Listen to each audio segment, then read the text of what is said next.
திருச்சபைக்கு வந்திருக்கிற யாவருக்கும் அன்புநாதர் இயேசு கிறிஸ்துவின் ஈடு இணையற்ற நாமத்தினாலே நான் வாழ்த்துக்கள் கூறுகிறேன். இந்த நாளின் நிறைவு ஆராதனையில் இணைந்திருக்கும் யாவரையும் இயேசுவின் நாமத்தினாலே நான் வாழ்த்துக்கள் கூறுகிறேன். இன்றைக்கான செய்திக்கு முன்பதாக ஒரு சிறு ஜெபம் செய்துவிட்டு நாம் கடந்து போகலாம். கிருபை நிறைந்த நல்ல ஆண்டவரே, இரக்கம் நிறைந்தவரே, எங்களுடைய இதயத்தை நாங்கள் தாழ்த்தி உம்முடைய பாதத்தில் வைக்கிறோம் ஐயா. இந்த நேரத்திலும் கூட உம்முடைய அன்பு எங்களை நெருக்கி ஏவ கிருபை செய்யுங்க.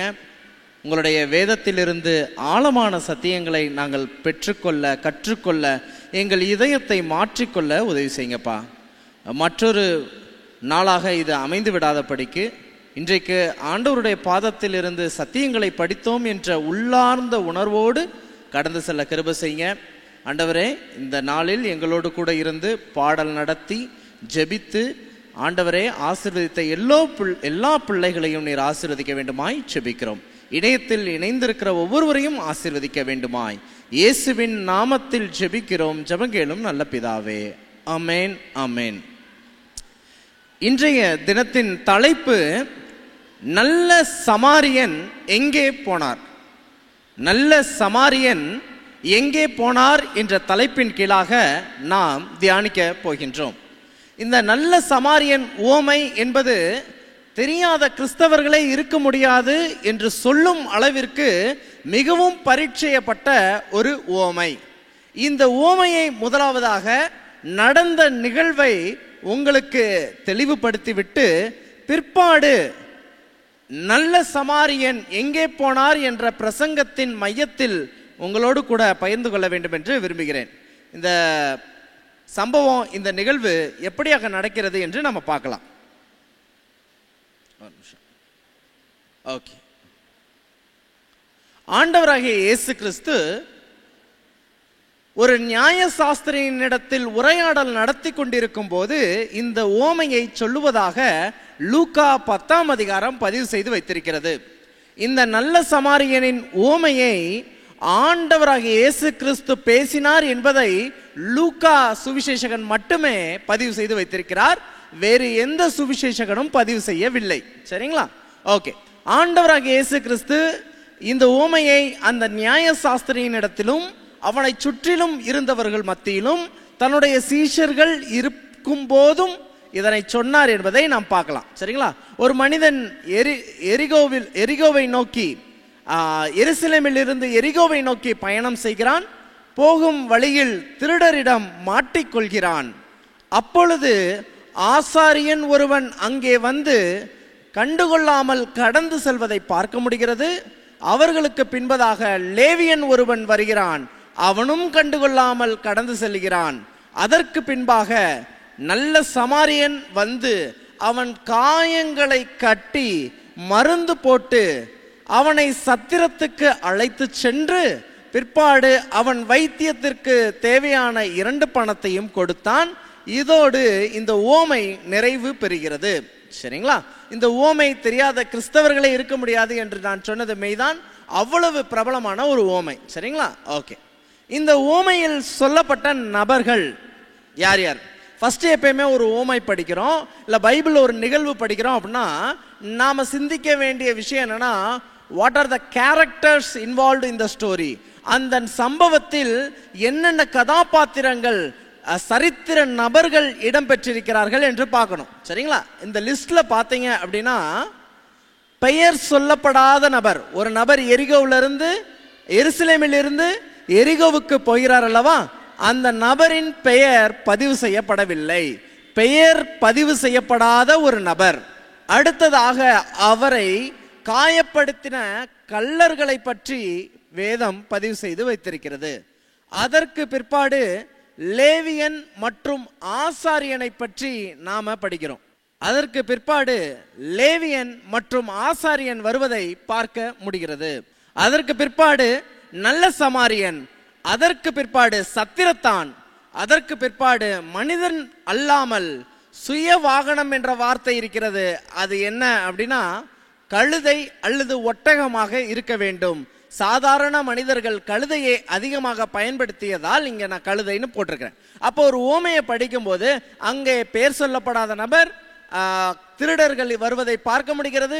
லேவியன், ஆசாரியன், நல்ல சமாரியன், சத்திரத்தான், சுயவாகனம் என்று சொல்லப்படுவதை பார்க்க முடியுது. இங்க யாருடைய பேரும் சொல்லப்படல. எல்லாருமே ஒரு இனத்தை பிரதிபலிக்கக்கூடிய நபர்களாக இருக்கிறாங்க. சமாரியன்கிறது பேர் கிடையாது, சமாரிய பட்டணத்தை பிரதிபலிக்கக்கூடிய ஒரு நபர். லேவியன், ஆசாரியன் என்பது ஆசாரிய வம்சத்தை, ஆசாரிய அந்த ஜாதியை பிரதிபலிக்கக்கூடிய நபர்களாக இருக்கிறாங்க. திருடர்கள் என்று அவர்களுடைய பெயர் சொல்லப்படல, ஒட்டுமொத்த திருடர்கள் கூட்டத்தையும் பதிவு செய்யப்படுவதை பார்க்க முடியுது. இது ஒரு பெரிய இனத்தை பிரதிபலிக்கக்கூடிய நபர்களை அங்கே பார்க்கலாம். சரிங்களா? ஃபர்ஸ்ட் அந்த ஊமையில் சொல்லப்பட்ட நபர்களை நம்ம பிரிச்சாச்சு. அடுத்ததா ஊமையில் பயன்படுத்தப்பட்ட பொருட்கள். என்ன பொருட்கள்? ஒலிவ எண்ணெய், திராட்சை ரசம் மற்றும் 2 காசு. சரிங்களா? ஓகே. அடுத்து ஊமையில் பயன்படுத்தப்பட்ட இடங்கள் எரிகோ, எருசலேம், சத்திரம். அப்ப நாம படிக்கும்போது யார் யாரெல்லாம் நபர்களா வந்திருக்காங்க, யாரெல்லாம் என்னென்ன பொருட்கள் அங்க பயன்படுத்தப்பட்டிருக்கு, எந்த ஊர்ல அந்த நிகழ்வு நடக்குது, இப்படிப்பட்ட விஷயங்கள்லாம் ஒரு காரியத்தை தெரிந்து கொள்வதற்கு மிகவும் மிகவும் பிரயோஜனமான விஷயமா இருக்கும். சரிங்களா? இப்போ நம்ம விஷயத்துக்கு போலாம். உவமையில் சொல்லப்பட்ட நபர்கள்ல 4 பேருக்கு நான் ஒரு பெயர் கொடுக்கணும்னு ஆசைப்படுறேன். அதுல முதலாவது நபர், அந்த பெயர் சொல்லப்படாத நபருக்கு என்ன பெயர் கொடுக்கலாம்னா காயப்படுத்தப்பட்டவன். காயப்படுத்தப்பட்டவன். ஓகே. 2வது கண்டுகொள்ளாமல் போனவன். லேவியன், ஆசாரியன், கண்டுகொள்ளாமல் போனவன். கள்ளன், காயப்படுத்தினவன் அப்படிங்கிறத பார்க்கலாம். நல்ல சமாரியன், காயம் கட்டினவர். சரி, இந்த 4ஐயும் உங்களுடைய மனதில் வைக்கும்படியா இதை பதிவு செய்கிறேன். காயப்படுத்தப்பட்டவன், இதுல எல்லாரோடையும் நம்ம சம்பந்தப்படுத்திக்கலாம். எப்படி? காயப்படுத்தப்பட்டவன் அப்படின்னா யாராவது நம்முடைய வாழ்க்கையில நம்மளை ஊண்டு பண்ணியிருக்காங்க, ஹர்ட் பண்ணியிருக்காங்க அப்படின்னா நாம எல்லாருமே அந்த காயப்படுத்தப்பட்ட மனிதனோடு நம்மை ஒப்பிட்டு கொள்ளலாம். யாராவது நம் இதயத்திலோ, நம் மனதளவிலோ, உடல் அளவிலோ ஏதேனும் காயப்படுத்தி இருக்கிறார்கள் என்றால் அந்த நபரோடு நம்மை ஒப்பிட்டு கொள்ளலாம். ஓகே. கண்டுகொள்ளாமல் போனவன், சிலர் நாம் காயப்படுத்தப்பட்டு கஷ்டப்படும் சூழ்நிலையில் உதவும் தகுதியில் இருக்கும் போதும் கூட அவர்கள் நமக்கு கை கொடுக்காமல் கடந்து போகக்கூடிய கண்டுகொள்ளாமல் சென்றவர்களையும் நாம கண்டிருக்கலாம். சரிங்களா? இன்னும் சொல்லணும் அப்படின்னா நாமும் சில நேரம் சிலருக்கு உதவி செய்யாமல் கடந்து போன பண்பு உடையவர்களாகவும் இருக்கலாம். நம்ம அவங்களோடையும் கம்பேர் பண்ணிக்கலாம். காயப்படுத்தினவன், சில நேரத்தில் ஒரு பிரச்சனையில் கணவன் மனைவியையோ, மனைவி கணவனையோ வார்த்தையினாலும் செயலாலும் காயப்படுத்திருக்கலாம். டக்குன்னு கோவம் வந்துருச்சு அடிச்சிட்டேன்னு சொல்ற கணவனா இருக்கட்டும், கோவம் வந்துருச்சு பட்டு பட்டுன்னு பேசிட்டேன்னு சொல்ற மனைவியா இருக்கட்டும், இல்ல சக மனிதர்களுக்கு இடையே நாம் காயப்படுத்தும் வார்த்தைகளை பயன்படுத்துறதா இருக்கட்டும், நாம் சில நேரங்களில் காயப்படுத்தின நபர்களாக இருக்கிறோம். சில நேரங்களில் கண்டுகொள்ளாமல் போனவர்களை போன்று இருக்கிறோம். சில நேரங்களில் காயப்பட்டவர்களாகவும் இருக்கிறோம். ஒரு மனிதன் இங்கே வரக்கூடிய எல்லோரோடும் தன்னை ஒப்பிட்டு கொள்ளலாம். அப்படிப்பட்ட ஒரு அழகான உவமை, காயம் கட்டினவர். நாம் ஒருவேளை காயப்படுத்தப்பட்டிருந்தால் நமக்கு காயம் கட்ட ஒருவர் இருக்கிறார். அவர்தான் இயேசு கிறிஸ்து. நம் இதயத்தின் பாவங்களுக்கு, இதயத்தின் காயங்களுக்கு காயம் கட்டக்கூடிய நபரா இருக்கிறார். நாமும் இந்த வேலையை செய்யலாம். காயம் கட்டின நல்ல வேலையையும் பிறருக்கு பார்க்கலாம். நம்ம கூட இருக்கிறவங்க எல்லாம் யாரு என்ன ஹர்ட்ல இருக்கிறாங்க, காயம் கட்டலாம். நல்ல வார்த்தைகளை அவங்களுக்கு சொல்லலாம், ஆறுதல் சொல்லலாம், விசாரிக்கலாம், பாராட்டலாம், பகிர்ந்து கொள்ளலாம். சரி, இந்த 4 பேர்ல என்ன நிலைமையில நான் இருக்கிறேன்? காயப்பட்டவனா இருக்கிறேனா, இல்ல கண்டுகொள்ளாம நான் போயிருக்கிறேனா, காயப்படுத்தி இருக்கிறேனா, காயம் கட்டி இருக்கிறேனா? சிந்திக்கலாம். சரிங்களா? ஓகே. நல்ல சமாரியனுக்கும் காயப்பட்டவனுக்கு என்ன உறவு? இந்த நல்ல சமாரியன் ஹெல்ப் பண்றாரு பாத்தீங்களா, என்ன உறவு பார்க்கலாமா? ஒரே இனத்தவரா, அடிபட்டு கிடக்கிறாரு, இவர் என் இனத்தான், அப்படியா? ஒரே மொழி பேசக்கூடிய நபரா? ஒரே இனபந்துவா? சொந்தக்காரரா? இல்ல ஒரே ஊரை சேர்ந்தவரா? ஜியோகிராபிக்கலா அவர் எங்க ஊர்க்காரு அப்படியா? ஒண்ணுமே தெரியாது. சில நேரங்களில் தன் மொழி பேசக்கூடிய நபர்களுக்கு தான் உதவி செய்வேன் என்ற அல்ல, தன் இனத்தை சேர்ந்தவருக்கு தான் உதவி செய்வேன் என்ற அல்ல, தன் இரத்த சம்பந்தமான நபர்களுக்கு தான் உதவி செய்வேன் என்று அல்ல, யாராக இருந்தாலும் உதவி செய்யலாம் என்ற மிகப்பெரிய ஒரு காரியத்தை இந்த ஓமை நமக்கு பதிவு செய்கிறது. இதுல ரொம்ப ஆச்சரியமான விஷயம், ப்ராக்டிக்கலா நான் ஒன்று சொல்றேன். இப்போ நம்ம போறோம்னு வச்சுக்கோங்க, இந்த பிரிட்ஜில் ஏறிய போறோம் அப்படின்னா, போற வழியில ஒரு ஆக்சிடென்ட் ஆயிடுச்சு அப்படின்னா, நமக்கு முன்பதாக போனவங்க ஆக்சிடென்ட் ஆயிட்டாங்க. உடனே நம்ம என்ன பண்ணுவோம் அப்படின்னா, நின்று தூக்குவோம். இல்லை ஏதாவது பிரச்சனைனா என்ன பண்ணுவோம்னா, ஆம்புலன்ஸுக்கு 108க்கு என்ன பண்ணுவோம், கால் பண்ணுவோம், ஃபோன் பண்ணுவோம். ஃபோன் பண்ணிட்டு என்ன பண்ணுவோம் அப்படின்னா, அவங்கள அனுப்பிச்சி விட்டுருவோம். முடிந்தால் அவங்களுடைய பாக்கெட்டில் ஏதாவது ஃபோன் நம்பர் கிடச்சுன்னா ஃபோன் பண்ணி அவங்க வீட்டுக்கு தெரியப்படுத்துவோம். அவங்கள ஹாஸ்பிட்டல் வரைக்கும் கூட்டிகிட்டு போகிற பண்பு சிலருக்கு தான் இருக்கும். அப்போ இல்லை அப்படின்னு இந்த சமாரியன் ஹாஸ்பிட்டல் வரைக்கும் கூட்டு போகிறார். சரி, ஹாஸ்பிட்டல் நம்ம கூட்டிட்டு போனால் இது ரொம்ப சிவியராக இருக்கு, தலையிலேருந்து ரத்தம் ரொம்ப கசிஞ்சுக்கிட்டு இருக்கு, இது கொஞ்சம் ஐசியூவில் வச்சு தான் ட்ரீட் பண்ணணும், அதுவும் இங்கே கொஞ்சம் ஃபெசிலிட்டி சரியாக இருக்காது, ஒரு ப்ரைவேட் ஹாஸ்பிட்டலில் தான் அதை ட்ரீட் பண்ணணும்னு சொல்லிட்டு ஏதோ ஒன்று மாற்றி விட்றாங்க அப்படின்னா ப்ரைவேட் ஹாஸ்பிட்டலும் கூட்டிகிட்டு போய் விடலாம். ஆனால் யாருன்னே தெரியாத ஒரு நபருக்கு, ஐசியூ பேஷண்ட்டாக இருக்கக்கூடிய ஒரு நபருக்கு நான் பில்லு கட்டுறேங்கிற அளவுக்குலாம் மனசு வருமா அப்படின்னா, அப்படிப்பட்ட உயரிய சிந்தையை ஆண்டவர் இந்த ஓமை மூலமா நம்ம இதயத்தில் விதைக்கணும்னு ஆசைப்படுறார். யாருனே தெரியாது, ஹாஸ்பிட்டல் கூட்டு போகலாம், யாருனே தெரியாது, ஐசியூவில் சேர்க்கலாம், யாருனே தெரியாது, அவங்களுக்கு பில்லு கட்டலாம். அப்படிப்பட்ட ஒரு மிகப்பெரிய மனசை ஆண்டவர் நாம கொடுக்கணும்னு ஆசைப்படுறார். அப்படிப்பட்ட ஒரு அழகான அர்த்தம் கொண்ட ஒரு ஓமை இது. சரிங்களா? இந்த ஓமையின் தலைப்புக்கு வரலாம். மருத்துவமனையில் அனுமதித்து விட்டு நல்ல சமாரியன் எங்கே போனார்?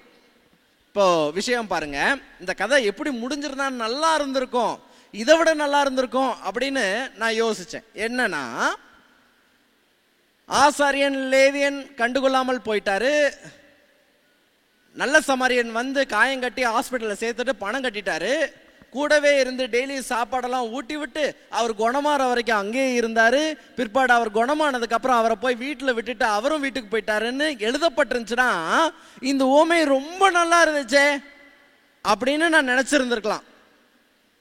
அப்ப அடிபட்டு கிடந்த மனிதனை ஹாஸ்பிட்டலில் போய் அட்மிட் பண்ணிட்டு 2 காசு பணத்தை கட்டிட்டு நான் புறப்பட்டு போறேன், போயிட்டு வந்து இவருக்கு மீதம் ஏதாவது எக்ஸ்ட்ரா செலவாயிருந்தா நான் கட்டுறேன்னு சொல்றாரு. எங்க புறப்பட்டு போகணும்னு ஆசைப்படுறாரு அப்படிங்கிறத நான் சிந்தனைக்குரிய விஷயமா எடுத்துக்கிட்டேன். எங்க போனோம்? அவர் அங்கே இருந்திருக்கலாமே.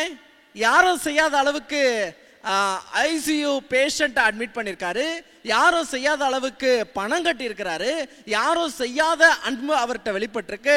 அப்படி இருக்கும்போது ஏன் அந்த மனிதனை நீங்க பார்த்துக்கோங்க, ஒரு சின்ன வேலையா நான் போறேன், திரும்பி வரும்போது அவனுக்கு தேவையெல்லாம் பார்த்து நான் மீதம் எக்ஸ்ட்ரா ஆனாலும் நான் செலவு பண்றேன்னு சொல்றாரு. அப்படி அவசரமாக அவர் எங்கே போனோம்? எனக்கு சிந்தனைக்கான ஒரு கேள்வி. சரிங்களா? ஓகே, வாசிக்கலாமா? ஓகே, முதல் விஷயம், அவர் எங்க போனாரு அப்படின்னா, காயப்பட்டவனை மட்டும் மீட்பது ஆண்டவருடைய பிரியம் அல்ல, கண்டுகொள்ளாமல் போன லேவியனையும் ஆசாரியனையும் மீட்க போனார். எப்படிங்க அதை சொல்றீங்க? இது என்ன கட்டுக்கதையா அப்படின்னா இல்ல, ஆதாரபூர்வமா சொல்றேன், நல்லா கவனிங்க. லூக்கா 10ஆம் அதிகாரத்தில் நல்ல சமாரியன் ஓமை வருகிறது. லூக்கா 17ஆம் அதிகாரத்தில் ஒரு நிகழ்வு ஒன்று நடக்குது. அப்ப ஆண்டவர் லூக்கா 10ஆம் அதிகாரத்தில் கள்ளனாக இருந்த காயப்படுத்தினவன், கண்டுகொள்ளாமல் போன லேவியன் ஆசாரியன், பிற்பாடு காயப்பட்ட மனிதன் என்ற 3 நபர்கள்ல நல்ல சமாரியன் 3வது நபரை ரட்சித்து விட்டார். 3வது நபருக்கு காயம் கட்டி விட்டார், 3வது நபரை மீட்டு விட்டார். ஆனால் அவருக்கு என்ன அப்படின்னா, 2வது நபராக இருந்த அந்த லேவியனும் ஆசாரியனும் கண்டுக்காம போனாங்கல்ல, அவங்கள மீட்கிறதுக்காக இந்த காயப்பட்டவனை அட்மிட் பண்ணிட்டு இவர்களை மீட்பதற்கான பணி ஒன்று செய்யறார். என்ன செய்யறான்னு பார்க்கலாமா? லூக்கா 17 இருக்கு. ஒரு ஊரில் ஆண்டவர் செல்லும் போது 10 குஷ்டரோகிகள் என்ன பண்றாங்க, அங்க இருக்காங்க. அங்க இயேசு ஐயரே எங்களுக்கு இறங்குன்னு சத்தம் போடுறாங்க. இப்ப ஆண்டவர் என்ன சொன்னார் தெரியுமா? வாசிப்போமா? அவர் ஒரு கிராமத்தில் பிரவேசித்த போது குஷ்டரோகம் உள்ள மனுஷர் 10 பேர் அவருக்கு எதிராக வந்து தூரத்திலே நின்று இயேசு ஐயரே எங்களுக்கு இறங்கும் என்று சத்தமிட்டாரு. லூக்கா 17:12-13. சரி, என்ன நடக்க பார்க்க.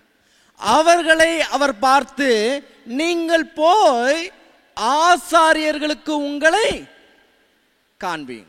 அப்ப 10 குஷ்டரோகிகள் நீங்க போங்க, ஆண்டவரே நாங்க சுகமாகணும் அப்படின்னு கேட்டப்போ நீங்க போங்கன்னு சொல்லும்போது போகும் வழியிலே அவர்கள் சுகமானார்கள். குஷ்டரோகி ஒருவன் சுகமடைந்து விட்டால் ஆசாரியனிடத்தில் போய் அவன் காண்பித்து மறுபடியுமாக ஊருக்குள் சேர்த்து கொள்ளப்படுவான், மறுபடியுமாக திருச்சபைக்குள் சேர்த்து கொள்ளப்படுவான். அவனுக்கான பாவ நிவாரண சமாச்சார சடங்காச்சாரங்கள் எல்லாவற்றையும் செய்து மறுபடியும் இவன் இந்த சமூகத்தில் வாழ தகுதி உள்ளவன் என்று நிர்ணயிக்கக்கூடிய வேலையை யார் பார்க்கறதுனா ஆசாரியன். இப்படி ஒரே நேரத்தில் 10 பேரும் ஆசாரியன்ட்ட போறாங்கன்னா குஷ்டரோகம் என்பது சுகப்படுத்த முடியாத நோய் போன்றதாக 1ஆவது நூற்றாண்டுல இருந்துச்சு. இப்ப நம்ம எப்படி கேன்சரை பார்க்கிறோமோ அப்படிப்பட்ட ஒரு நோய் தான் என்னது, குஷ்டரோகம். இப்ப 10 பேரும் போய் ஐயா நாங்க சுகமாயிட்டோம்னு சொல்லும் போது எப்படி 10 பேரும் ஒரே நேரத்தில் சுகமானீங்க? 10 பேரும் நாங்க ஒரே நேரத்தில் சுகமானோம்னா 10 பேரும் ஒருத்தருடைய வார்த்தையை கேட்டோம், அந்த நபர் இயேசு. அப்ப ஆசாரியர்களும் அவரை ஏற்றுக்கொண்டு ரட்சிப்பதற்கான ஒரு மிக முக்கியமான பணியை இயேசு லூக்கா 17ஆம் அதிகாரத்தில் என்ன பண்றாரு, செய்றார். அப்ப கண்டுகொள்ளாம போன ஆசாரியனையும் லேவியனையும் இயேசு கண்டுக்காம போகல, மீண்டும் மீண்டுமாய் அந்த ஆசாரியனையும் லேவியனையும் மீட்கணும்னு ஆண்டவர் மறுபடியுமாக இந்த குஷ்டரோகிகள் என்ன பண்றாரு, மறுக்க முடியாத எவிடன்ஸ், அன்டினையபிள் எவிடன்ஸ், மறுக்க முடியாத ஆதாரங்களை இயேசு கொடுக்கிறார். ஏன் கொடுக்கிறாரு? ஏனென்றால் இயேசுவை ஒரு மனிதன் ஏற்றுக்கொள்வதன் மூலமாகத்தான் அவனுக்கு ரட்சிப்பு. கண்டுக்காம போனவனுடைய வாழ்க்கையை கூட மாத்தணும், கண்டு கொள்ளாம போனவனை கண்டு கொள்ளாம விட்டுறக்கூடாதுன்னு அவன் ரட்சிப்பு கூட ஆண்டவர் செயல்பட்டார். அப்ப லூக்கா 10ஆம் அதிகாரத்தில் 3 நபர்கள்ல காயப்பட்டவனை சுகமாக்கின ஆண்டவர் லூக்கா 17ஆம் அதிகாரத்தில் ஆசாரியன் கண்டுகொள்ளாமல் போன ஆசாரியனையும் லேவியனையும் மீட்பதற்கு ரட்சிப்பதற்கு செயல்பட்டார். சரி, அடுத்ததா ஆண்டவர் எங்க போனார் பார்க்குமா? ஓகே, காயப்படுத்தி சென்ற கள்ளனையும் மீட்க போனார் என்று வேதம் கூறுகிறது. அந்த வசனத்தையும் நம்ம என்ன பண்ணலாம், வாசிக்கலாம், தொடர்ந்து வாசிக்கலாம். சிலுவையில் தொங்கின கள்ளன், அடிச்சு போட்டு போனாங்கல்ல கள்ளன், அந்த கள்ளனையும் ரட்சிக்கிறதுக்காக புறப்பட்டு போயிருக்காரு. அவனை எங்க பிடிச்சிருக்காரு? காயப்பட்டு கிடந்தவன் அங்கேயே கிடந்தான், அவனை தூக்கி போய் ஹாஸ்பிட்டல்ல சேர்த்துட்டாரு. கண்டுகொள்ளாம போனவன் ஊரை விட்டு போயிட்டான், காயப்படுத்திட்டு போனவனும் போயிட்டான். இந்த காயப்படுத்திட்டு போன அந்த கள்ளர்களில் சிலரை 2 பேர் எங்க பார்க்கிறாரு? அதே தீஃப்னு நான் சொல்ல வரல, அந்த கள்ளர்களுடைய கூட்டத்தின் பிரதிநிதிகளா இருக்கக்கூடியவன், கள்ளனை கூட ரட்சிக்க வேண்டும் என்ற எண்ணம் கொண்டவர் ஆண்டவர். அப்ப 2 பேருக்கும் இந்த இயேசு நடுவில் இருக்கிறார் சிலுவையில். 2 பக்கமும் ஒருவருக்கு ஒருவர் மாற்றி மாற்றி பேசிக் கொண்டிருக்கிறார்கள். அதுல ஒருத்தன் இயேசுவை பரியாசம் செய்து முடிந்தால் எங்களே ரட்சிங்கன்னு சொல்லி அவமானப்படுத்தி பேசும்போது மற்றவன் பேசுவதை பார்க்கணும். மற்றவன் அவனை நோக்கி, நீ இந்த ஆக்கினைக்கு உட்பட்டவனாய் இருந்தும் தேவனுக்கு பயப்படுகிறது இல்லையா?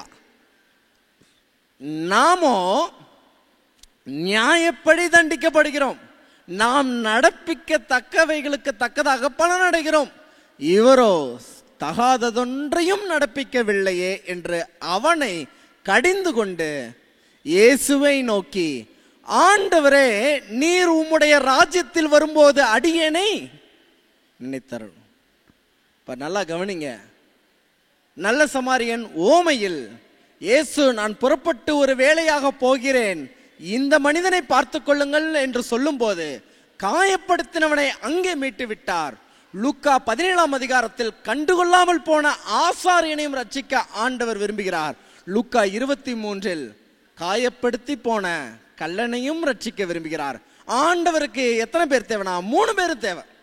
காயப்படுத்தினவனும் மனம் மாறி அவர்கிட்ட வரணும், கண்டுகொள்ளாமல் போனவனும் அவர்கிட்ட வரணும், காயப்பட்டவனும் அவர் குணப்படுத்தணும்.